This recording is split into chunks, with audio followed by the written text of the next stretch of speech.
اب وہ کھانا بھی سواری پر ہے، سواری بھی غائب ہے، اور کھانا سواری پر ہے، وہ بھی کھانا بھی غائب ہو گیا۔ تو اب وہ دونوں اس سے اوجھل ہو گئے ہیں۔ تو اب وہ بندہ پریشان ہے کہ جنگل میں امان ہے تو یہاں پر میری کون مدد کرے گا، یہاں پہ تو کوئی میری مدد کرنے والا بھی نہیں ہے۔ تو اب سمپل سی بات ہے، نے کہا کہ اب میری تو موت واقعہ ہے، کیونکہ میں آگے بھی نہیں جا سکتا، سواری ہے کوئی نہیں، کھانا میرے لیے پاس ختم ہو چکا ہے، اور کوئی آس پاس ہے نہیں ہے کہ جس سے میں مدد کر سکوں، جس سے مدد مانگوں اور وہ میری مدد کرے، مجھے کھانا دے۔ جنگل میں آنا نہ بندہ نہ بندے کی ذات ہے، تو اب کیا کروں؟ اب اسی تلاش کے اندر وہ تلاش کرتے کرتے اک ہار کے تھک ہار کے وہ سو گیا۔ اب وہ سویا، جب سو کر اٹھا تو وہی سواری اور وہی کھانا اس کے پاس تھا۔ اب وہ جب سو کر اٹھا، وہی سواری اور وہی کھانا اس کے پاس تھا۔ تو جب اس کے پاس وہی سواری اور وہی کھانا اس کے پاس ہوگا تو اس کی کیفیت کیا ہوگی؟ اب وہ جب اس کی کیفیت کیا ہوگی آپ بھی اندازہ لگائیں، جب اس کی کیفیت ہوگی تو پھر جب اس کی یہ کیفیت ہوئی نا، جب وہی سواری اور وہی کھانا اس کے پاس جو اس کو وہ امید بھی نہیں تھی کہ وہ ملے گا، اب اس کے سامنے موجود ہے، تو اب اسی بندے نے کہا کہ اب حالانکہ رب الحمد اللہ تعالیٰ کے بندے ہیں، اللہ تعالیٰ کے بندے ہیں، اور وہ ہمارا رب ہے، وہ رب العالمین ہے، وہ ہمیں پالنے والا ہے، ہم آقا ہیں، ہم آقا ہیں، ہم اللہ کے غلام ہیں۔ تو اب فرمایا کہ اب وہ خوشی کے عالم میں اس کے لفاظ یہ ہوئے، اس کو کہنا تو یہ چاہیے تھا کہ بھئی مولا میں تیرا بندہ اور تو میرا رب، لیکن اس کی خوشی کے اندر اتنی بے ساختہ خوشی ہوئی کہ وہ اپنے آپ پر قابو نہ پا سکا، آپ پہ سے باہر ہو گیا، اور اس نے یہ کہا کہ مولا کہ میں تیرا رب اور تو میرا بندہ۔ اب حالانکہ اب یہ لفاظ تو غلط ہے نا، خوشی کے آپے میں وہ آپے سے باہر ہو گیا، وہ اور کہہ رہا ہے اپنے آپ کو کہہ رہا ہے کہ میں رب ہوں اور تو میرا بندہ ہے۔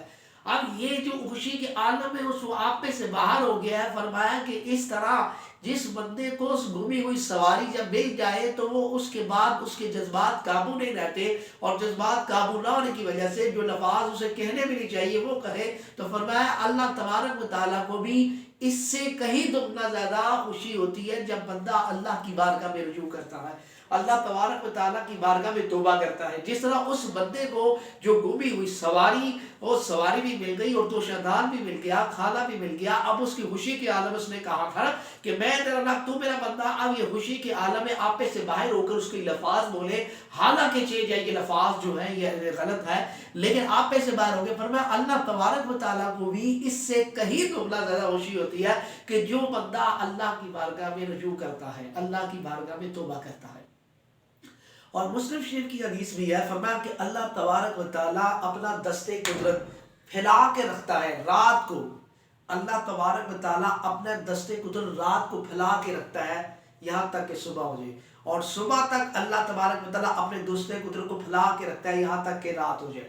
اب اس کا مطلب یہ ہے کہ اللہ تبارک و تعالیٰ دستے قدرت پھیلا کر رکھتا ہے، اس کی وجہ کہ فرمایا کوئی ہے جو دن کو گناہ کرنے والا ہے وہ رات کو توبہ کر لے، اور جو رات کو گناہ کرنے والا ہے وہ دن کو توبہ کر لے، تو یعنی توبہ کے دروازے کھلے۔ اب یہاں پر یہ دستے قدرت، یہاں حدیث ترمذی شریف کی حدیث ہے، ید اللہ علی الجماعت، ید اللہ علی الجماعت، ید اللہ مضاف اس میں جلالت مضاف نے، مضاف اور مضاف نے ہو کر مبتدا، اعلیٰ جار جماعتی مجرور، جار مجرور ہو کر اس کی خبر بن جائے گی، اور اللہ کا دستے قدرت جو ہے جماعت پر ہے، اور جماعت پر اللہ تعالیٰ کی بڑی شفقت ہوتی ہے، اللہ تعالیٰ کی بڑی مہربانی ہوتی ہے، اس لیے جماعت کے ساتھ ہونا چاہیے۔ جماعت کے ساتھ رہ گیا وہ رہ گیا، وہ گمراہی میں چلا جائے گا، تو جماعت سے علیحدہ نہیں ہونا چاہیے۔ تو اللہ تبارک و تعالیٰ رات کو اپنا دستے قدرت پھیلا کے رکھے کہ کوئی دن کو جس نے گناہ کیا وہ رات کو توبہ کر لے، اور رات کو دستے قدرت پھیلا کے رکھے جس نے دن کو گناہ کیا وہ رات کو توبہ کر لے۔ توبہ کے دروازے اتنے وسیع ہیں، تو تم اللہ کی بارگاہ میں توبہ تو کرو، رب تبارک و تعالیٰ کتنا نوازے گا اور تمہارے گناہ معاف کر دے گا۔ سچی توبہ کر لو۔ موسیٰ کلیم اللہ، بنی موسیٰ علیہ السلام کے دور میں اب مکھاہ سالی ہے، بارش نہیں ہو رہی، تو آپ فرمایا کہ اب اللہ تبارک و تعالیٰ سے ہم کلام ہوئے موسیٰ کلیم اللہ، اور فرمایا کہ مولا بارش نہیں ہو رہی، تو پھر فرمایا کہ آپ کی فرمایا کہ ایک بستی میں ایک گناہ گار ہے، آپ کی بستی میں ایک گناہ بندہ ہے، اور اس گناہ گار کی وجہ سے رب تبارک و تعالیٰ بارش نہیں کر رہا، اس کو آپ اپنی بستی سے نکال دیں تو اللہ تبارک و تعالیٰ بارش فرما دے گا۔ تو اب موسیٰ کلیم اللہ نے جب یہ اعلان فرمایا کہ اللہ تبارک و تعالیٰ فرما رہا ہے کہ ایک گناہ گار بندہ جب یہاں اس کی وجہ سے گناہ گار ہے، اس کی وجہ سے بارش نہیں ہو رہی، جب وہ نکل جائے گا تو رب تبارک و تعالیٰ بارش فرما دے گا۔ تو اب جب اعلان ہوا تو اس کے بعد اس بندے نے دل ہی میں توبہ کی کہ مولا اگر میں نکلوں گا تو ظاہری بات ہے ہے سب کے سامنے نمایاں ہو جاؤں گا اور سب کو پتہ چل جائے گا کہ یہ وہی بندہ ہے، تو ہر ایک کے ذریعے کہ میں تنقید کا ذریعہ بنوں گا، تو مولا تو پھر میرا راز رکھ لے، پردہ رکھ لے، میں سچی توبہ کرتا ہوں، آج کے بعد گناہ نہیں کروں گا۔ تو اللہ تو فرمایا تو مجھے معاف کر دے اور آج کے بعد میں گناہ نہیں کروں گا۔ اب یہ اس نے دل ہی میں توبہ کر لی ہے، توبہ کرنے کے بعد ابھی کچھ ہی معاملات ہوئے، بارش ہوگی تو اللہ تو موسیٰ پھر بارش ہوئی تو پھر موسیٰ کلیم اللہ نے اللہ تبارک و تعالیٰ سے ہم کلام ہوئے بولا آپ نے تو یہ فرمایا تھا، اللہ تبارک و تعالیٰ آپ نے فرمایا تھا کہ بارش نہیں ہوگی جب تک وہ بندہ نہیں نکلے گا۔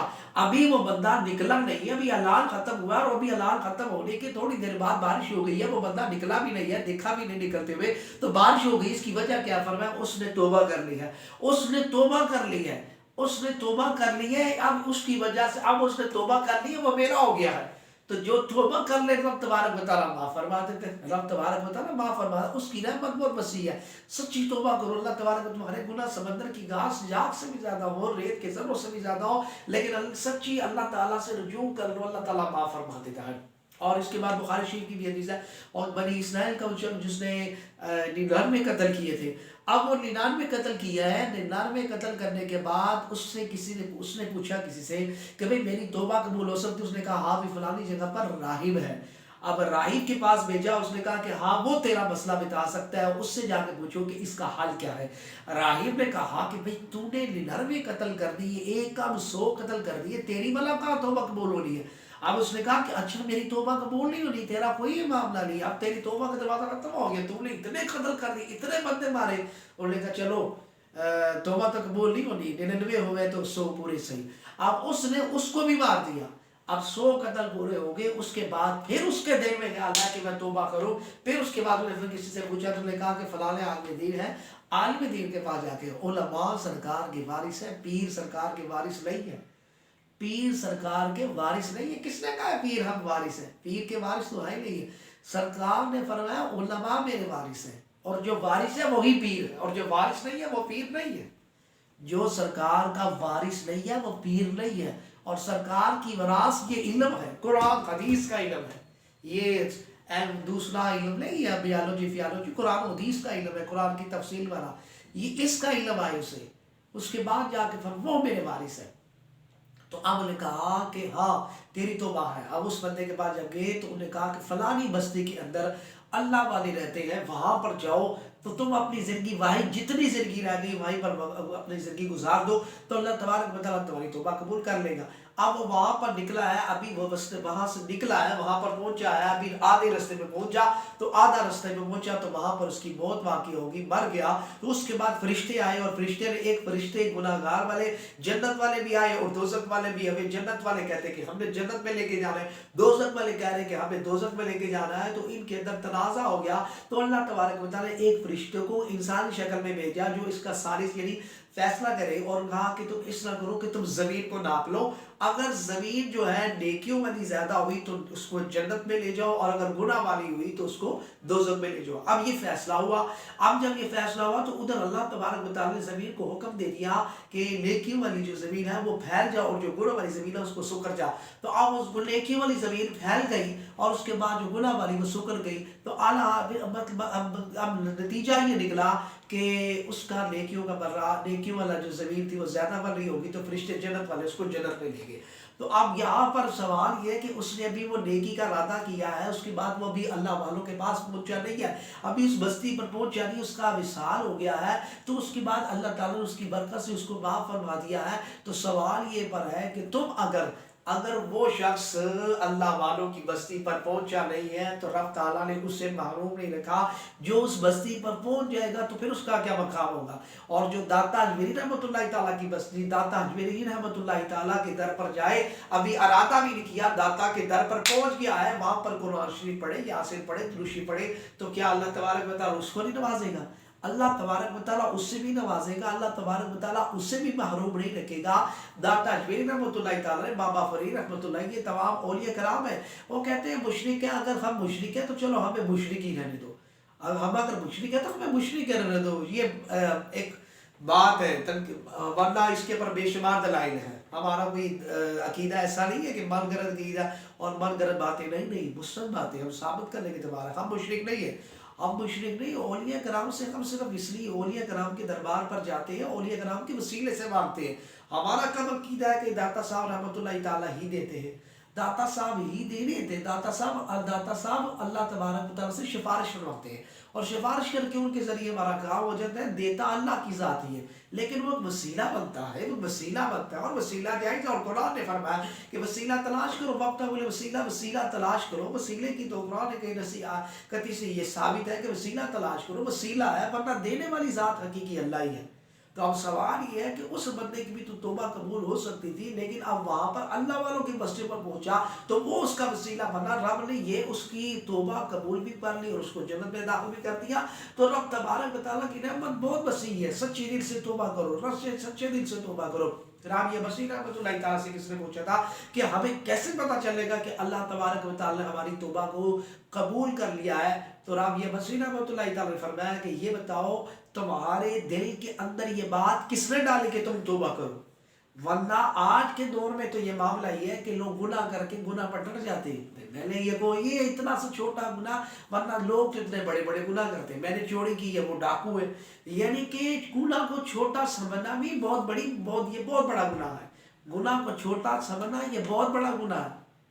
یہ سب سے بڑا گناہ ہے کہ گناہ کو چھوٹا سمجھ رہے ہیں. رب تبارک و تعالیٰ پکڑنے پہ آئی تو چھوٹے گناہ پہ پکڑ لے. تو گناہ کو کبھی چھوٹا نہیں سمجھنا، اور نیکی کو بھی کبھی چھوٹا نہیں سمجھنا. چھوٹی سی نیکی پر رب تبارک و تعالیٰ معاف فرما دے، چھوٹی سی نیکی پر بھی رب تبارک و تعالیٰ بخشی فرما دے. یہ اس کی قدرت ہے، اس کی شان ہے، اس کا فضل ہے. تو اعلیٰ حاضر قیاس اللہ تبارک کی رحمت جو ہے وسیع ہے، اسی کی طرف سب کچھ اسی نے کرنا ہے. تو اس نے سچی توبہ جو کر لیتا ہے رب تبارک و تعالیٰ اس پر اتنے رحمتیں اتنے نازل فرماتا ہے جس کا حساب نہیں. تو فرمایا کہ تم سچی توبہ تم کرتے ہو، تمہارے ذہن کے اندر یہ بات آئی کہ میں نے توبہ کرنی ہے، تو تمہارے ذہن کے اندر یہ خیال کس نے ڈالا کہ تو توبہ کر؟ ورنہ تمہارے ذہن کے اندر ڈالنے والی ذات بھی تو اللہ ہی ہے نا. اللہ ہی نے تمہارے دل میں ڈالا کہ تو توبہ کر.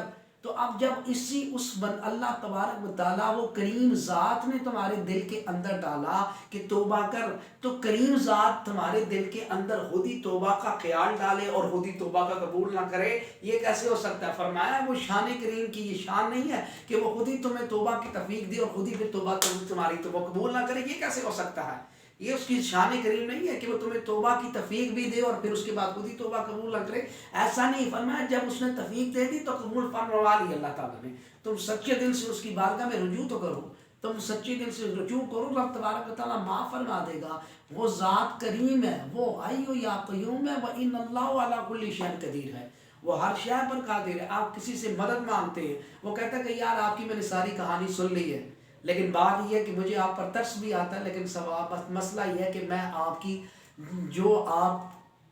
میں معاملہ سن لی ہے لیکن میری قدرت سے باہر ہے، میں یہ کام نہیں کر سکتا. مثال کے طور پہ آپ اس سے کہہ رہے ہیں کہ بھی میرا معاملہ ہے، تو وہ کہ جی میرے پاس اتنی رقم نہیں ہے کہ میں آپ کو دے سکتا، لیکن بات واقعی آپ معذور ہے، واقعی آپ کی مجبوری ہے، لیکن میرے اتنی بس کیپیسٹی نہیں ہے. تو اب گویا کہ وہ کرنا چاہتا ہے لیکن اس کی طاقت نہیں. تو جب اللہ تبارک و تعالیٰ کی تو ذات ان اللہ اعلیٰ کل شیء کی، وہ ہر شے پر قادر ہے، وہ قادر مطلق ہے، وہ ہر شے پر قدرت ہے. سچے دل سے توبہ کرو، رب تبارک و تعالیٰ معاف فرما دے گا. تو اللہ تبارک و تعالیٰ سے سچے دل سے رجوع کرے، اللہ تعالیٰ سے سچے دل سے توبہ کرے، اللہ تبارک و تعالیٰ معاف فرما دے گا. آخری بات اس میں یہ ہے کہ اپنا آقا علیہ السلام مسلم شریف کے اندر بھی اور دیگر خطب کے اندر بھی یہ حدیث آئی ہے، اور اس میں یہ تھا کہ وہ بندہ آقا علیہ السلام کعبے کا طواف فرما رہے ہیں اور صحابہ کرام کے ساتھ، تو ایک بدو آیا اور اس نے کہا کہ بھئی وہ اتنا زیادہ پڑھا لکھا تو کوئی نہیں تھا، تو اب اس کو طواف کی لبیک اللہم لبیک یہ دعائیں وغیرہ بھی نہیں آتی تھی. تو اب وہ اس کو جو آتا تھا اس نے وہی پڑھنا شروع کر دیا. اس کی زبان پر تھا سیدنا کریم سیدنا کریم سیدنا کریم. تو اب جب یہ پڑھنا دیکھا اس کو، تو آقا علیہ السلام نے بھی اس کے پیچھے ہی پڑھنا شروع کر دیا، صحابہ کرام نے بھی پیچھے پڑھنا شروع کر دیا. اب وہ کیسا وہ منظر ہوگا کہ ایک پڑھ رہے اس کے پیچھے، اس کے پھر اس بدو نے سرکار کی طرف دیکھا. اب وہ مسلمان ہے لیکن اس نے ابھی سرکار علیہ السلام کو دیکھا نہیں تھا. صحابی کے کہنے پر وہ اس نے کلمہ پڑھ لیا، صحابی کے ہاتھ پہ بیعت مسلمان ہو گیا، صحابی نے دعوت دی اور وہ مسلمان ہو گیا، لیکن ابھی سرکار کا دیدار نہیں کیا تھا. پہچان نہیں تھی. اب وہ کعبے کے طواف کرنے نے کہا کہ بھئی آپ میری نقل کر رہے ہیں, میں آپ کی شکایت اپنے نبی سے کروں. تو سرکار نے فرمایا تمہارا نبی کیسا ہے؟ کہا بڑی شان والا ہے, بڑا اعلیٰ ہے, اس کا تو چہرہ ہی بڑا اعلیٰ ہے, بدوحا ہے, اس کی زلفیں ملیلہ اذا سجا ہے. اب اس نے بڑی تعریف کی. تو سرکار نے فرمایا میری طرف دیکھو. نے فرمایا ہاں لگتا ہے آپ ہیں, کچھ وہ جھلک ہے.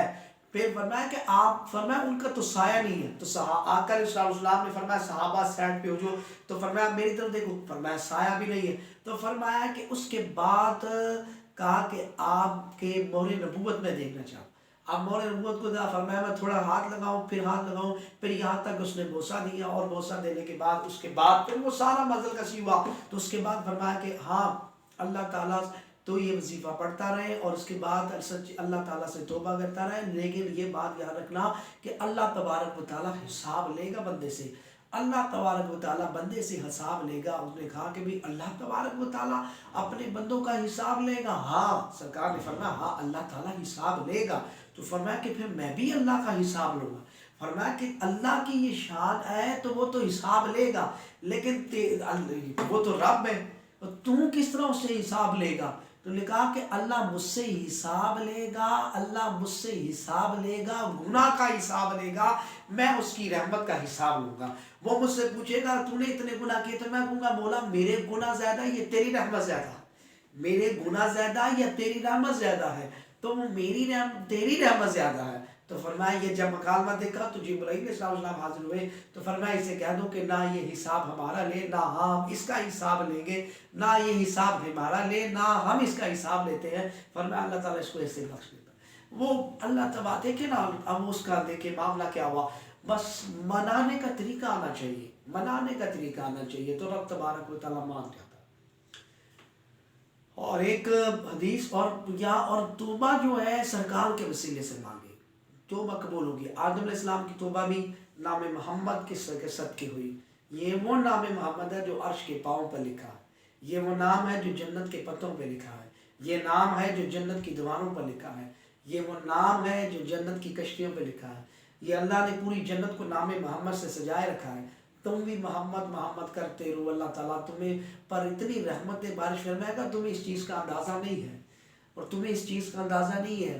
میں تو شان مصطفیٰ پر درس جتنے مرضی میں اپنی زندگی وقف کر دوں, وقف کر دیا ہے, لیکن جتنی بھی بیان کرے, لیکن حقیقت میں کما حق حق ادا نہیں ہو سکتا. وہ عظمت والے رفت والی ذات جس پر رب تبارک و تعالیٰ نے والضحیٰ واللیل اذا سجا مزمل مدثر, اللہ تعالیٰ نے اس کی فضیلت اتنے کمالات دیے, اتنے کمالات دیے جس کی کوئی ہم گنتی میں نہیں آتے, لامتناہی ہے وہ.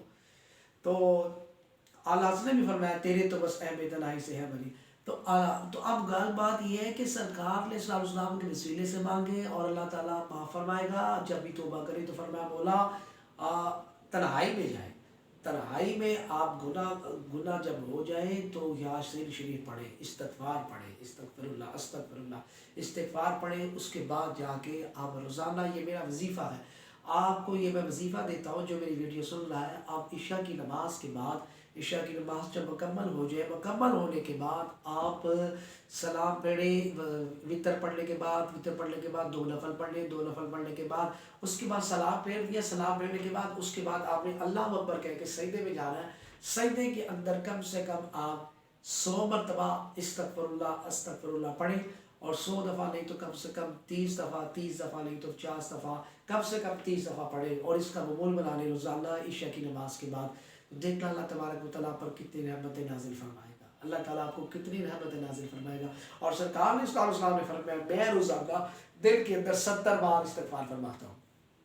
حالانکہ امام الانبیاء جو ہے وہ گناہ سے پاک ہے, امام الانبیاء گناہ سے پاک ہے. حقیقت میں سرکار کا استغفار پڑھنا اپنی امت کے لیے ہے, اپنی امت کی بخشش کی دعا فرما رہے, اپنی امت کی بخشش فرما رہے. ہماری تو بخشش سرکار کی وجہ سے ہو رہی ہے, نام محمد صلی اللہ علیہ وسلم کی وجہ سے ہو رہی ہے. تو سرکار کا جو استغفار فرمانا وہ اپنی امت کے لیے دعا فرمانا. وہ آقا علیہ السلام فرماتے ہیں ربی حب لی امتی, اے اللہ میری امت کو بخش دے. ہمارے اکثر جاہل مولوی, علماء نہیں, جو علماء ہیں وہ صحیح ہے, جو جاہل مولوی جو جہلا خطیب ہے, انہوں نے نظام بہت دھرم بھرم کر دیا ہے. اور ان کو عبارت پڑھنی نہیں آتی، 1.5 سطر کی عبارت پڑھنی نہیں آتی، اور وہ پتہ نہیں کون کون سی من گھڑت باتیاں سنا دیتے ہیں، اللہ تعالیٰ بچائے۔ اور یہاں پر جو کہا نا ربی حبلی، حبلی میری امت کو بخش دے، اب حبلی جو ہے ہبہ سے بنا ہے، اور اس کا معنی کیا ہوتا ہے، اور ہبہ کا معنی کیا ہوتا ہے، تحفہ۔ تو فرمایا میری امت سے حساب نہ لے، بغیر حساب کے بخش دے، تحفہ کا مطلب ہی یہی ہے۔ اور فرماتے ہیں کہ بھئی سرکار علیہ السلام ہمارے جج نہیں ہے، جج وکیل نہیں ہے، وکیل تو کہتا ہے کہ میرے موکل نے یہ کام کیا ہی نہیں ہے، اس نے یہ کام نہیں کیا، تو لہٰذا یہ مجرم نہیں ہے، بے قصور ہے، وہ یہ ثابت کرتا ہے کہ یہ مجرم نہیں ہے۔ اور سرکار فرمائیں گے کہ مولا یہ میرا امتی ہے، اس نے یہ گناہ کیا ہے لیکن میرا آنا دے، تو وہ وکیل نہیں ہے بلکہ شفیع ہے۔ تو اس ذات پاک نے تو ہماری شفاعت فرمانی ہے، تو وہ استغفار اگر 70 مرتبہ فرمائے تو ہمیں تو زیادہ کرنا چاہیے۔ تو مقبول بنائے، اللہ تعالیٰ کی بارگاہ سے رجوع کریں، اور اللہ تعالیٰ حضور کے نام پاک صدقہ فضل فرمائے، اور توبہ کرے، اور توبہ کرنے کے بعد اور سرکار کے نام محمد صلی اللہ علیہ وسلم پر درود پاک پڑھ کے نام محمد کا وسیلہ ڈال کر دعا کریں، اللہ تعالیٰ معاف فرما دے گا۔ اللہ تعالیٰ حضور کے صدقے فضل فرمائے، صلی اللہ علیہ محمد وما علینا الا البلاغ۔